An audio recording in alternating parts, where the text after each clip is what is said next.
Untuk itu bicara iman. Nah, ini ada kolam pembasuhan. Ini kolam pembasuhan.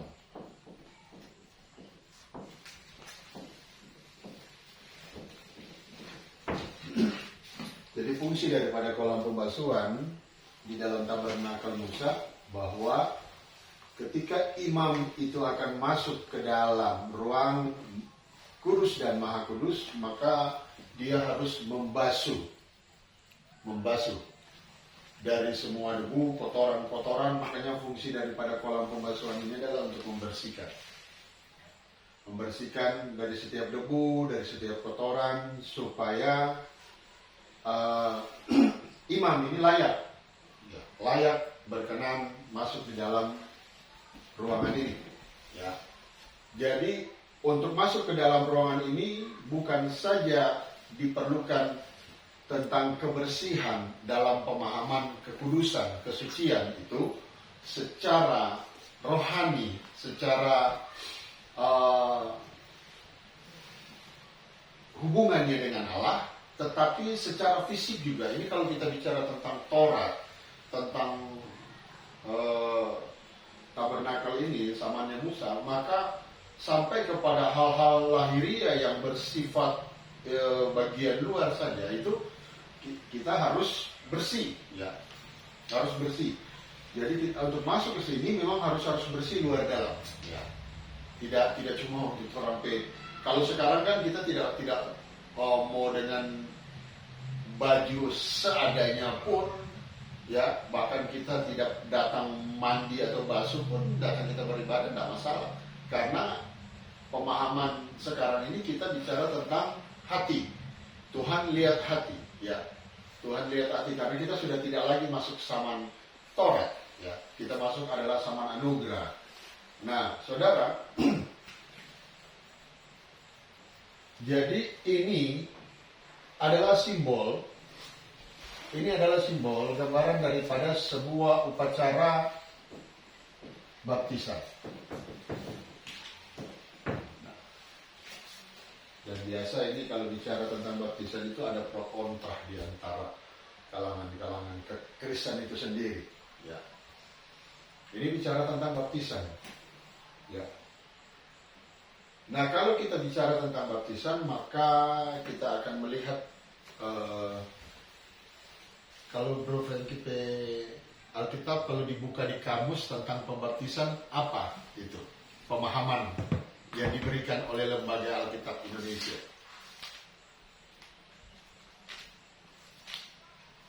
Kamus Alkitab, ya. Lihat pembaptisan.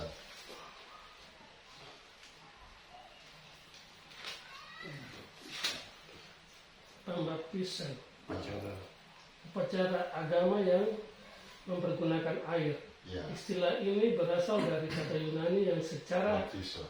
harfiah berarti menyelamkan atau mencuci dengan air.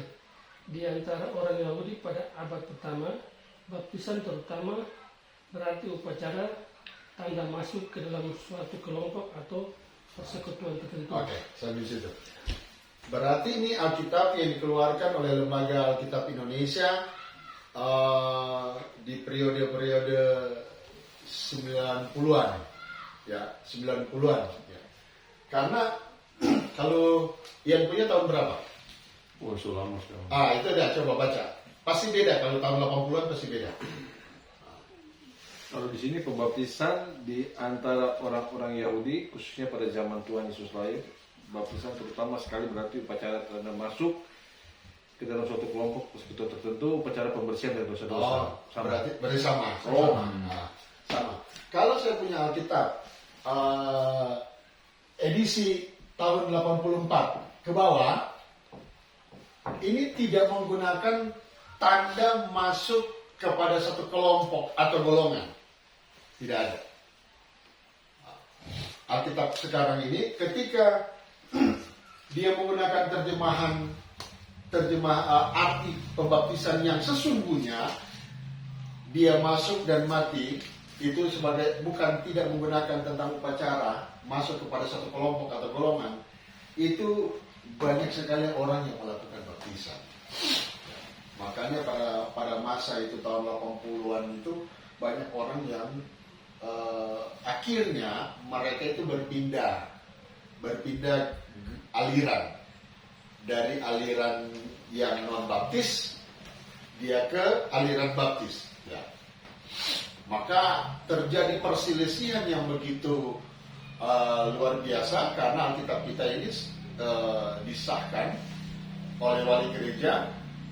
Kemudian karena terjadi perdebatan-perdebatan di sana, akhirnya maka dirubahlah arti daripada pembaptisan itu, di dalam kamus itu. Makanya di situ dirubah masuk ke dalam satu kelompok atau golongan. Ya. Misalnya dia dari aliran non baptis. Misalnya kalau aliran non baptis itu kalau di Manado itu namanya GEMIN, Gereja Masehi Winasa, atau kalau di Jawa itu GPIB, Gereja Protestan Bagian Barat, Indonesia Barat, atau GKI, Gereja Kristen Indonesia. Maka mereka tidak melakukan baptisan itu secara Alkitab seperti yang Yesus lakukan, yaitu baptis selam. Tetapi ketika terjadi keributan itu, maka akhirnya kesepakatan baik dari pihak Protestan maupun Katolik mensahkan tentang kamus baptisan itu dirubah. Maka dirubah itu masuk kepada satu kelompok atau aliran. Maka di situ sudah jelas bahwa ada pemahaman Alkitabiah yang benar itu dihapus. Ya. Sehingga menghindarkan orang-orang yang non baptis ini untuk baptis masuk kepada kelompok. Jadi pemahaman yang demikian. Tetapi kalau kita melihat sesuai dengan firman Allah, maka apa yang dituliskan oleh Matius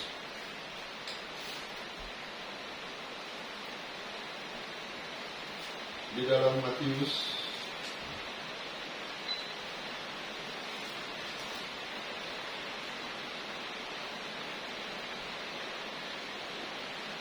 Matius 3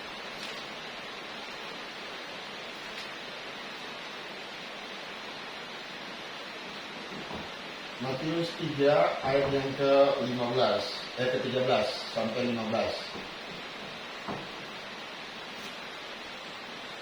Ya, tolong baca. Demikian firman Tuhan. Maka datanglah Yesus dari Galilea ke Yordan kepada Yohanes untuk dibaptis olehnya. Tetapi Yohanes mencegah dia, katanya, "Akulah yang perlu dibaptis olehmu, dan engkau yang datang kepadaku." Lalu Yesus menjawab, katanya kepadanya, "Biarlah hal itu terjadi, karena demikianlah sepatutnya kita menggenapkan seluruh kehendak Allah."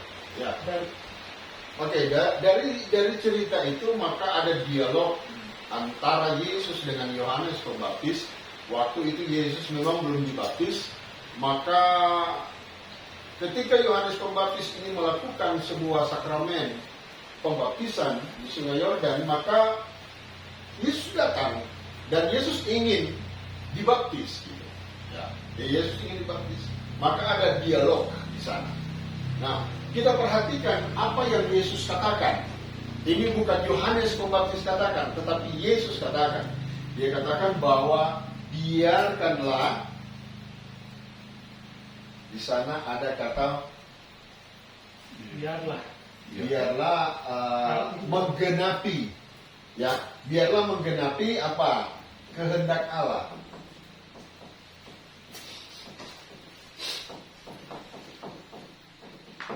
Jadi baptisan itu bukan sebuah aturan, kemauan, keinginan dari sebuah kelompok yang aliran baptis, tetapi itu adalah kehendak Allah. Nah, sekarang kita harus mengerti dan memahami tentang kebenaran firman Allah, supaya di sana kita paham betul mana kehendak Allah, mana yang bukan kehendak Allah. Ya. Kan di situ di Alkitab ada, kita harus mencari kehendak Allah di sana. Nah terkadang beberapa orang, beberapa pendiri itu ingin maunya menghilangkan. Ya seperti dosen saya katakan bahwa kalau kamu mau pingin sebuah gereja yang besar, menjadi sesuatu jemaatnya banyak, ciptakanlah sebuah pengajaran yang berbeda. Yang berbeda. Ya. Misalnya kalau ini kehendak Tuhan seperti ini, maka ciptakanlah sesuatu yang berbeda. Yang dalam bahasa sehari-hari kita menggunakan ada agak sering diplesetin gitu. Ya. Seperti yang kita tahu bahwa apa yang dikatakan oleh seorang hamba Tuhan di Singapura, dia jemaatnya 5.000, kemudian dia mengeluarkan sebuah pengajaran dan akibatnya dari pengajaran itu banyak orang yang datang. Akhirnya gerejanya bukan 5.000 lagi, jemaatnya terjadi 35.000. Ya, itu di Singapura. Yang luar biasa sekali banyak. Jadi bikin sesuatu hal-hal yang baru, hal-hal yang baru yang kadang menyimpang dari kebenaran firman Allah. Nah, saudara, kalau kita lihat kata baptisan ini, baptisan berkata kan dia kan selam toh tadi masuk selam, makanya ini dari kata baptiso. Ya, dari kata baptiso itu selam mandi, basah semua. Jadi tidak ada yang tidak basah. Ya, dia harus selam, ya, tenggelam di sana. Maka Yesus itu dibaptis, dan ketika Yesus dibaptis, ini adalah menggenapi. Dia menggunakan kata menggenapi kehendak Allah. Yesus menggenapi kehendak Allah karena dia tahu harus baptis itu harusnya selam. Ya. Pada abad kelima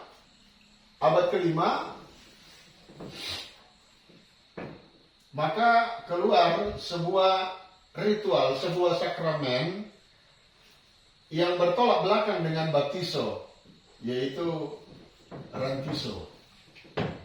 Rantiso itu dipancar, dipercik. Ya, bahasa yang kita sering kali dengar itu dipercik, ya, dipancar. Ya, itu abad kelima. Nah ini dia keluar. Tetapi ini rantiso dengan baptiso itu berbeda, tidak sama. Ya, satu dipancar, satu diselam.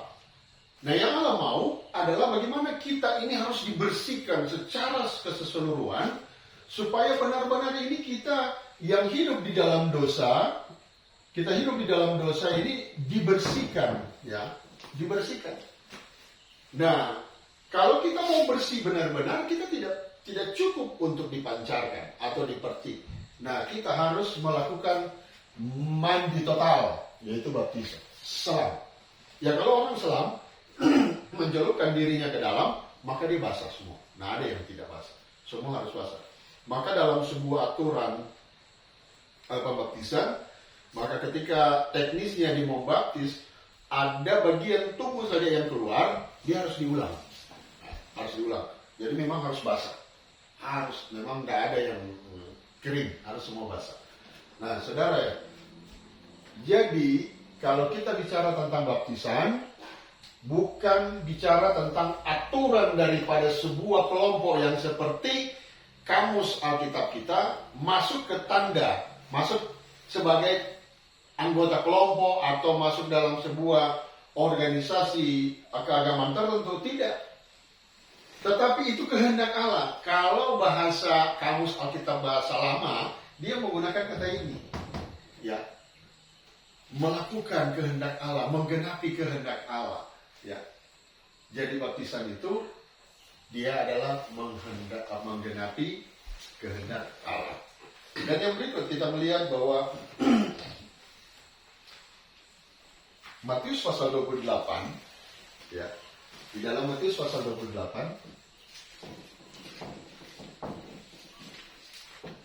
pasal 28 ayat 18, ayat 19-20.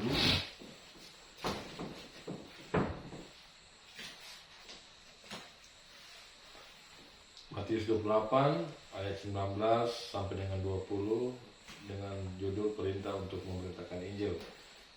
Karena itu pergilah, jadikanlah semua bangsa muridku, dan baptislah mereka dalam nama Bapa dan Anak dan Roh Kudus, dan ajarlah mereka melakukan segala sesuatu yang telah kuperintahkan kepadamu, dan ketahuilah aku menyertai kamu senantiasa sampai kepada akhir zaman. Ya. Jadi baptisan ketika Yesus ada, setelah dia dibaptis dalam pengajaran-pengajarannya, kemudian di saat-saat terakhir dia harus naik ke surga, maka dia memberikan sebuah amanat agung. Amanat agung ini adalah perintah Yesus, ya. Ini perintah. Perintah. Nah, kalau ini menganut sebuah pemahaman ini perintah, maka kita mau tidak mau, suka atau tidak suka, kita harus lakukan. Ya. Kalau di kepolisian kan begitu. Kalau sudah ada perintah, ya harus lakukan. Ya. Kalau tidak, sebuah pelanggaran. Ya. Maka ada sebuah cerita di dalam perjalanan pelayanan Yesus selama 3,5 tahun, ketika dia bicara, dia bilang bahwa aku akan pergi. Ini seorang perwira yang hambanya sakit keras, tetapi perwira bilang begini, katakan saja sepatah kata, maka itu akan terjadi kepada hambanya. Makanya dia bilang, dia kasih sebuah ilustrasi bahwa dia memiliki bawahan. Ketika dia berkata pergi, maka bawahan itu akan pergi. Itu perintah. Pergi ya pergi. Tidak. Ya. Duduk. Nah, itu perintah. Nah, itu harus kita lakukan. Sebagai seorang prajurit, maka dia harus melakukan. Itu perintah. Nah, kita ini adalah prajurit Allah. Kita adalah anak-anak Allah. Ketika garis yang sudah dikehendaki oleh Allah, ini kehendak Allah, ya, harus lakukan baptisan, ya harus. Jangan kita diperintahkan untuk baptis, tapi kita ke sini, ya, dipancar. Ya, itu yang berbeda. Pemahamannya sudah berbeda. Dari katanya saja sudah berbeda. Artinya saja sudah berbeda. Tuhan Yesus tidak pernah memberikan sebuah pemahaman seperti ini. Kalau kita lihat di dalam bahasa Yunani, kata Yesus, pergilah, baptiskanlah mereka. Kata baptis itu adalah baptiso dalam bahasa Yunani. Ya. Dia tidak menggunakan bahasa Yunani kata ini, ya. Dia bilang, pergilah, pancarkanlah atau percikanlah. Itu tidak. Nah, tidak di sana. Tetapi dia baptis, ya. Jadi ini, kata baptisan ini, selain itu adalah kehendak Allah yang memuat tentang sebuah perintah, maka itu harus dilakukan. Nah, di sana disuruh baptis. Mari kita lihat tentang sebuah makna daripada baptisan itu. Roma pasal 6 ayat yang keempat.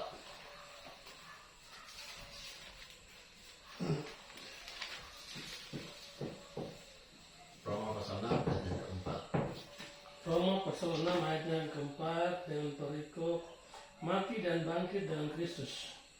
Ayat 4, dengan demikian kita telah dikuburkan bersama-sama dengan Dia oleh baptisan dalam kematian, supaya sama seperti Kristus telah dibangkitkan dari antara orang mati oleh kemuliaan Bapa, demikian juga kita akan hidup dalam hidup yang baru.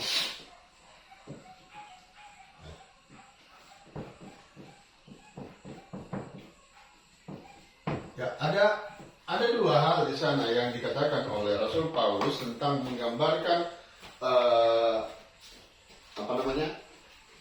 arti daripada baptisan itu. Ya. Arti daripada baptisan itu adalah di dalam Roma ini dia menjelaskan bahwa gambaran daripada baptisan itu pertama adalah dia mati, ya, dikuburkan. Seluruh hidup kita yang berdosa, yang tidak berkenan di hadapan Tuhan, ini dikuburkan.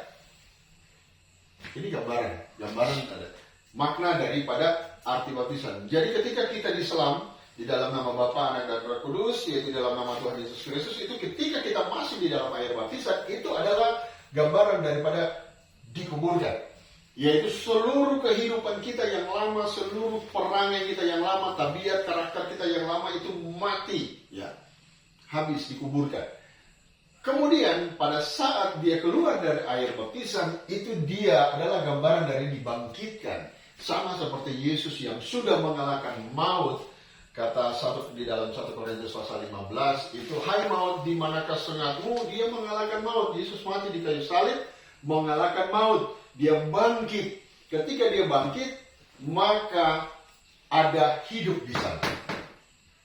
Ada hidup di sana. Karena kita sudah menguburkan manusia lama. Hidup lama kita sudah mati, sudah dikuburkan, habis. Selesai baptisan. Maka baptisan itu hanya ada sekali, tidak boleh banyak berulang-ulang kali, karena ada satu aliran yang dia bisa baptis sampai 7 kali. Ini sudah kurang main-main kalau 7 kali. Karena Yesus mati hanya 1 kali. Dia mati di kayu salib hanya 1 kali. Jadi baptisan ini adalah makna daripada kematian dan kebangkitan Yesus Kristus. Ya, kita mati, kita dikuburkan, mati, kemudian kita dibangkitkan. Ketika Yesus bangkit dari antara orang mati, dia hidup. Demikian juga gambaran kita. Kalau kita tidak dibaptiskan, maka kita tidak akan hidup. Kita mati. Jadi kalau kita hanya melakukan sebuah sakramen, yaitu dipancarkan, dipercik seperti itu, maka kita akan mengalami kematian. Ini kematian bukan bicara tentang kematian fisik, tetapi kematian rohani. Kematian rohani. Yang berujungnya adalah pilihan. Ini ke neraka. Karena apa ke neraka? Karena tidak melakukan kehendak Allah. Di dalamnya ada perintah. Nah, tetapi kalau kita melakukan kehendak Allah tentang perintah Tuhan, maka disinilah kita akan hidup. Hidup di sini adalah hidup bicara tentang kekekalan, yaitu sorga.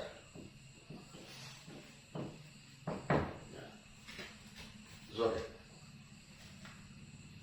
Dari pemahaman ini, maka akan keluar satu pertanyaan. Kalau kita sudah dibaptis, ya, kita melakukan kehendak Allah, ya kita mengetahui kehendak Allah, kemudian kita melakukan perintahnya, maka kita tahu bahwa ternyata baptisan itu mengandung pengertian bahwa kita mati dan kemudian kita bangkit, maka kita memiliki hidup. Kehidupan ini bicara tentang sorga, ya. Sampai di sini, maka ada satu pertanyaan. Ya, saya pernah mengajar ini, kemudian ada satu waktu itu saya membawa materi tentang keselamatan di pemuda remaja, perkemahan pemuda remaja. Nah, karena saya mau materi itu menutup seluruh rangkaian untuk masuk kepada dalam baptisan. Maka saya ketika menjelaskan hal ini, maka akan muncul satu pertanyaan dari mereka. Nah, kalau bicara kita sudah dibaptis, maka ini bicara tentang surga. Apakah baptisan itu menjamin kita masuk surga? Pertanyaan itu, apakah baptisan ini, kan ini kita dikuburkan, ini kita bangkit, kemudian kita hidup. Hidup ini gambaran daripada surga. Ya, tidak ada kematian rohani, ya. Apakah baptisan itu merupakan sebuah jaminan untuk kita masuk surga? Saya katakan tidak. Baptisan itu tidak menjamin kita masuk surga, tetapi baptisan ini adalah syarat untuk masuk surga. Ya, syarat masuk surga. Ya. Syarat untuk masuk surga. Ya. baptisan ini kita bangkit hidup. Sorry. Tetapi apakah dia menjamin? Belum tentu. Maka kita melihat pemahaman daripada pernyataan Paulus di dalam kitab Filipi pasal 2.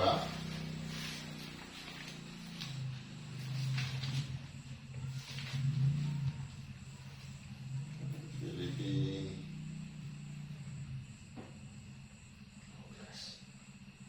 yang kerjakanlah. 12. Ya. Coba.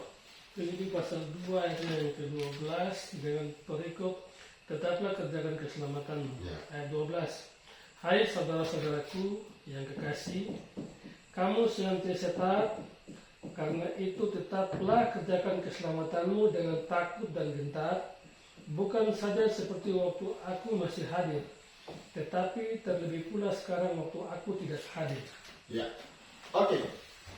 Penekanan daripada pernyataan Paulus kepada jemaat di Filipi adalah kerjakanlah keselamatanmu. Ini harus dikerjakan. Kerjakanlah keselamatanmu.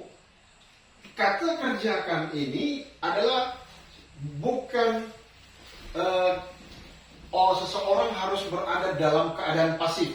Ya, tidak. Dia harus aktif. Jadi ketika kita tahu seluruh kehendak Tuhan, bukan cuma saja baptisan, maka ketika kita belajar lagi tentang pemahaman hamartiologi atau dosa, tentang dosa, ya pelajaran dosa, maka ada banyak sekali dosa yang kita perbuat di dalam kehidupan kita. Ya betul, ada yang saya katakan tentang contoh, yaitu yang di Singapura, bahwa kematian Yesus adalah sekali dan selamanya. Akibatnya, mereka ini ketika tidak memiliki pemahaman yang dalam tentang maksud daripada Paulus sekali dan selamanya tentang kematian Yesus, akhirnya mereka memunculkan sebuah pemahaman, kalau saya sudah diselamatkan oleh Tuhan, sudah ditebus oleh Tuhan, sudah dibaptis, sudah hidup begini, sampai pemahaman di sini ya, maka mereka berkata bahwa sebentar kalau saya berbuat dosa, besok, lusa, dan seterusnya saya berbuat dosa, itu tidak masalah karena sudah ditanggung. Nah akibatnya ini hilang pemahaman daripada kerjakanlah keselamatanmu. Nah kita harus kerjakan keselamatan ini. Surga betul, kita sudah ada masuk di sini. Berarti kita sudah selamat. Ya, selamat. Saya kasih contoh begini. Saya suka kasih contoh orang dukungnya gendong di belakang. Ya, seorang anak. Dia gendong. Tetapi lama-kelamaan ini anak pasti bosan, akhirnya dia berontak mau turun. Ya orang yang gendong juga pun ya kalau dia tidak tahan pun pasti dia akan lepas, jatuh. Demikian juga keselamatan ini kita sudah dapat, kita sudah pegang, kita sudah raih di tangan kita. Sudah ada tiket ini, keselamatan itu. Tetapi kalau kita tidak jaga, kita tidak pelihara, kita tidak kerjakan keselamatan itu, maka keselamatan itu akan hilang. Caranya gimana? Kalau kita tidak kerjakan ini, artinya kita tidak melakukan firman Allah, kemudian kita berbalik dalam kehidupan kita yang lama tadi, berbuat dosa lagi, mencemarkan diri kita lagi, hidup kita lagi. Ini artinya kita tidak mengerjakan keselamatan itu. Nah, kita tidak mengerjakan keselamatan itu. Akhirnya kita masuk di dalam Wahyu. Wahyu pasal 11. Wahyu pasal 11 ayatnya yang ketiga. Coba. Wahyu pasal 11 ayat yang ketiga. Wahyu 11 ayat yang ketiga, demikian firman Allah, dan aku akan memberi tugas kepada dua saksiku. Coba ada ayat 2. Ayat 2. Tetapi kecualikan Ya. pelataran bait suci yang di sebelah luar, janganlah engkau mengukurnya, karena ia telah diberikan kepada bangsa-bangsa lain, dan mereka akan menginjak-injak kota suci 42 bulan lamanya. Ya, ini 42 bulan. Sama dengan 3,5 tahun. Nah, kita lihat. Kalau kita hanya puas sampai di dalam baptisan, orang berkata bahwa saya percaya, saya memiliki iman, maka sekali percaya tetap selamat. Sedangkan orang sudah melakukan baptisan, orang sudah bertobat, itu belum tentu dia masuk ke dalam sorga, ya. Apalagi cuma memiliki dalil, ya, pemahaman tentang sekali percaya sudah selamat. Itu teori Calvinisme, ya. Calvinisme. Nah, tidak bisa. Nah, di sini ada pintu bicara tentang iman, ada mezbah korban bakaran, bicara tentang pertobatan. Baru ada kolam pembasuhan, ini bicara tentang baptisan. Tetapi firman Allah berkata, kecualikan.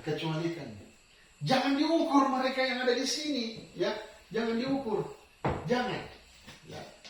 Kalau kita hanya puas sampai kepada tiga doktrin ini, maka kita akan masuk di dalam, karena mereka sudah diberikan kepada bangsa-bangsa kafir. Apa dalam pemahaman bangsa-bangsa kafir? Kalau kita belajar tentang wahyu itu memiliki simbol-simbol, ya, memiliki lambang-lambang dan makna-makna yang tersembunyi di sana. Itulah sebabnya kita harus memang mengkaji baik-baik, memahami baik-baik. Ini wahyu ini kalau kita mempelajari tidak mudah, ya. Bangsa-bangsa kafir ini, ya, ini kan gambaran. Bangsa-bangsa kafir ini adalah itu yang dinamakan antikris. Mereka sudah diberikan, jangan diukur. Mereka ini diberikan kepada bangsa-bangsa kafir. Bangsa-bangsa kafir itu mereka akan ditindas selama 42 bulan. 42 bulan. Sama dengan 3,5 tahun. Ya, ini adalah masa antikris. Jadi kalau kita cuma puas sampai di sini, maka akan ada banyak orang yang akan masuk mengalami antikris. Ya, saya ingin katakan kepada kita sekalian yang sekarang ini bahwa ada dua jalan kita akan ke surga. Ya, ada dua jalan kita akan ke surga. Kalau kita sudah sampai pada posisi ini, ya, kita ada di sini, maka ada dua jalan kita mau ke surga.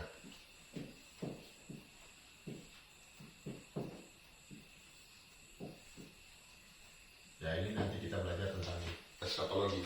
Ya, mudah-mudahan kalau minggu depan atau minggu itu anak saya datang, kita bisa pakai LCD. Ya. Ada dua jalan kita mau ke surga, ya. Jalan pertama, ya. Jalan pertama ini adalah ini kayu salib. Kita menghargai kayu salib, ya. Kita menghargai kayu salib dengan caranya adalah mengerjakan keselamatan. Ya. Memang untuk sementara itu agak susah, daging ini sulit, ya. Daging ini sulit. Seperti saya mau kasih tahu kenapa itu daging sulit, ya. Dan seringkali itu ada banyak orang-orang percaya seringkali menggunakan kalimat ini, daging lemah, roh berlut tetapi daging lemah. Aduh, kita daging kok masih lemah ini, makanya kita tidak bisa melakukan ini. Ini bahasa klis ini, ya. Padahal ini dalam pinjam bahasa daripada Tuhan Yesus, ya. Waktu di Taman Getsemani, Tuhan Yesus bilang kepada ini tiga murid ini, kenapa kamu tidak sanggup berjaga-jaga dalam 1 jam saja? Ini berdoa 1 jam saja, ya. 1 jam saja ini berdoa. Atau kita nggak usah memiliki pemahaman berdoa, ibadah saja. Ibadah, so tahu hari Minggu, tapi tidak mau ke gereja, ya. Tidak mau beribadah, ya. Cuma 2 jam. Sementara ada 6 hari yang kita tidak melakukan aktivitas untuk Tuhan. Jangankan berdoa 1 jam, kalau mau ibadah saja, ya, sulit sekali. Akhirnya, kita kok ada urusan, saya ada acara keluarga, saya ada rukun dan sebagainya ya. Dan sebagainya, bahasa-bahasa itu tulis. Makanya itu Yesus pakai bahasa itu. Roh penurut, tetapi keinginan hati kita, keinginan jiwa kita untuk hadir, tetapi apa daya tubuh kita berkata lemah, tidak bisa. Ya. Akibat daripada kalau kita mau melewati ini memang pertama susah, ya. Tetapi kalau kita mau kerjakan, maka ini jalan. Kita menghargai pengorbanan Yesus, darah Yesus kita hargai, ya. Darah Yesus kita menghargai. Nah, itu sebabnya kenapa kita harus melakukan perjamuan kudus. Nah, ini saya seringkali ada beberapa penggembala saya melihat itu saya kurang setuju. Kalau dia berkata begini, kalau ada yang tidak mau ikut perjamuan, nggak usah keluar, ya di dalam saja, ya tidak perlu ambil perjamuan. Itu kalau saya tidak mau bicara seperti itu. Kalau saya mau jelaskan kepada mereka, kenapa kita harus makan tubuh dan darah Yesus? Kenapa kita harus ikut perjamuan? Berikan pemahaman supaya mereka mau melakukan, mau mengambil roti dan air anggur, bukan menganjurkan sesuatu yang pasif gitu. Boleh, gembala suruh kok, boleh, gembala bilang seperti itu. Ya. Tidak, kita harus belajar untuk memberikan pemahaman kepada mereka, kepada jemaat, betapa pentingnya tubuh dan darah Yesus. Makanya kalau kita baca di dalam Korintus, 2 Korintus, bahwa itu ada penekanan di sana untuk memperingatkan akan aku.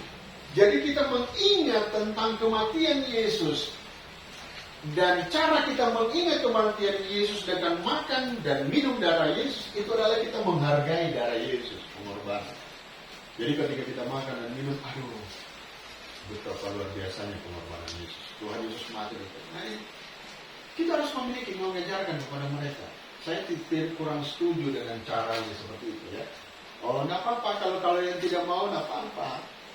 Ya. Kan di firman Tuhan kan ada, kalau kita belum layak untuk mengikuti itu karena mungkin kita ada masalah dengan keluarga atau apa.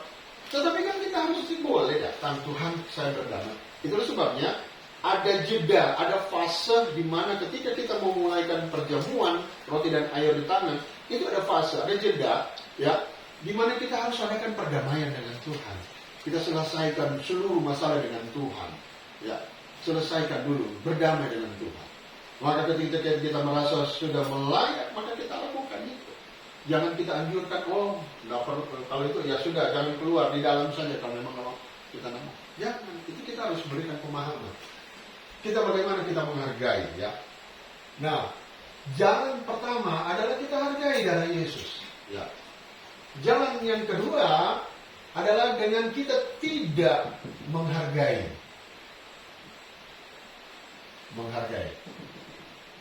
Kenapa tidak menghargai kok masuk surga? Ya. Ini dia. Masa antikris. Masa antikris ini adalah 3,5 tahun. Karena kita tidak menghargai darah Yesus, maka jalan satu-satunya untuk ke surga, kalau ini kita sudah masuk, kalau kita benar-benar sudah masuk pada masanya, masa antikris, yang mau tidak mau, suka atau tidak suka, kalau kita mau ke surga adalah dengan menebus dengan darah kita sendiri. Kenapa dengan darah kita sendiri? Karena kita tidak menghargai pengorbanan Yesus di kayu salib, ya. Maka di sini kita yang jadi korban, ya. Ya. Kita. Masa 3,5 tahun antikris ini adalah masa penyiksaan. Masa penyiksaan ini kata Matius menuliskan dalam Matius pasal 24, penyiksaan ini belum pernah terjadi dan tidak akan pernah terjadi lagi. Jadi dalam sejarah dunia hanya pernah ada satu kali kejadian penyiksaan itu, penyiksaan yang dahsyat. Ya. Penyiksaan yang dahsyat itu terjadi selama 3,5 tahun. Selama masa antikris 3,5 tahun. Tetapi bukan berarti kita disiksa, kita disiksa ini selama 3,5 tahun, tidak. Ya, penyiksaan ini dahsyat, belum pernah terjadi dan tidak akan pernah terjadi lagi. Kalau kita melihat G30S disayat dengan silet, dipotong-potong, dikuliti, di bagaimana di penyiksaan-penyiksaan yang terjadi, dan mereka langsung mati. Tetapi pada masa antikris, dan kita perlu garis bawahi, pada masa antikris ini kematian itu diangkat. Ya. Tidak ada kematian. Ya. Tidak ada kematian. Yang harus kita pernah ingat baik-baik bahwa masa antikris ini kematian hilang. Tidak ada kematian. Kematian hilang. Jadi kita disiksa saat ini, ya mungkin kita dipotong kepala, ya dipotong kepala, sakit, dicungkil mata, ditadir, digetah, gitu. Nah, itu penyiksaan-penyiksaan yang sudah pernah ada. Ya, kita dibikin seperti Thomas disiram dengan di India disiram dengan ter, dibakar, gitu. Ah, itu sudah pernah terjadi. Ya. Yohanes sendiri dia di waktu di masa Kaisar Nero, ya dia digoreng, tetapi tidak terjadi apa-apa, dan itu mujizat pertolongan Tuhan. Makanya ketika dia Kaisar Nero merasa takut, maka dia dilempar, dibuang ke Pulau Patmos. Ya. Nah, saudara, jadi masa antikris ini tidak ada kematian, tidak ada kematian, kematian diambil. Tetapi apakah manusia itu orang-orang yang tadinya percaya Tuhan kemudian dia mau ke surga, dia akan mengalami penyiksaan selama 3,5 tahun? Ya, tidak. Ya, nanti kita belajar di kemudian bahwa ini tidak akan ada. Ini masa antikris ini selama 3,5 tahun, ya. Ya. Ingat baik-baik. Nanti saya akan jelaskan bahwa ada 2 versi tentang masa antikris. Masa antikris 3,5 tahun dengan masa antikris 7 tahun. Ada 2 versi. Versi ini 7 tahun ini diambil dari kitab Daniel. Dan ini cuma ada 1 ayat. Tidak ada ayat lain. Cuma mereka salah menafsirkan tentang kitab Daniel ini, tentang bicara tentang satu masa. Satu masa sampai ke 7 masa. Nah, ini 1 masa sama dengan 1 tahun dalam pemahaman Alkitab. Jadi ada 2 pemahaman tentang masa antikris, 3,5 tahun dan 7 tahun. Nanti kita pelajari lebih lanjut di eskatologi. Nah, saudara, jadi masa 3,5 tahun antikris ini, apakah ada kematian bagi orang-orang yang sedang mengalami penyiksaan? Saya katakan kan tadi tidak ada kematian. Tidak ada kematian selama masa antikris ini 3,5 tahun bagi mereka yang mengalami penyiksaan, ya.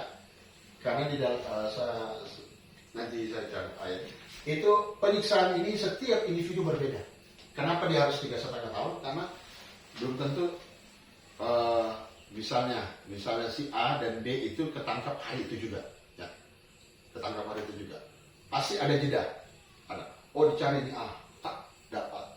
Ada prosesnya lagi untuk tanya jawab, karena kau ikut Tuhan atau tidak, ya. Kamu ngiring Tuhan atau tidak. Maka kalau masih ada penyengkalan dan segala macam, ada bahasa itunya, ada interogasi lah, ya.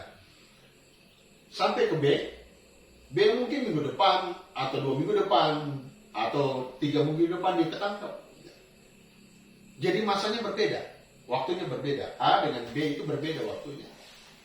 Nah, ketika dia tidak mau mengikut menjadi antikris, tidak ada simbol, tidak ada tanda 66 di dahi dari telapak tangan, maka dia akan mengalami penyiksaan. Si A yang pertama dia dapat, ya. Si B nanti 2-3 minggu berikut mengalami penyiksaan dua-dua. Masanya berbeda waktunya. Kematian ada. Kematian ada bagi mereka yang mau mempertahankan firman Allah, mau mempertahankan firman Tuhan, mau mempertahankan Yesus sebagai Tuhan dan Juru Selamat. Berapa lama dia harus disiksa? 5 bulan. Sanggup? 5 bulan ada penyiksaan. 5 bulan. Sanggup gak? Tetapi kalau nanti ada ayat di dalam Wahyu, adalah pasal di dalam Wahyu, pasal 8.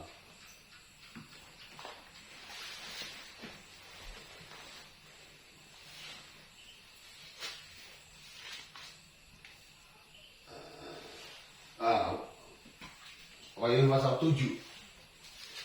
Wahyu pasal 7 ini hanya ada 2 perikop. Ya. Perikop pertama, orang-orang yang dimeteraikan dari bangsa Israel. Kemudian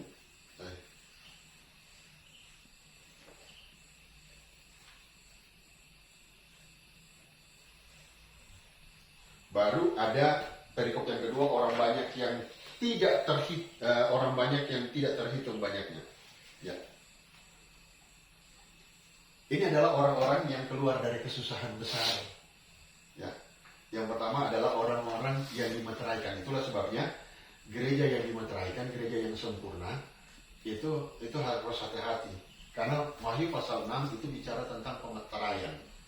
Ya, meterai 1 sampai ini Wahyu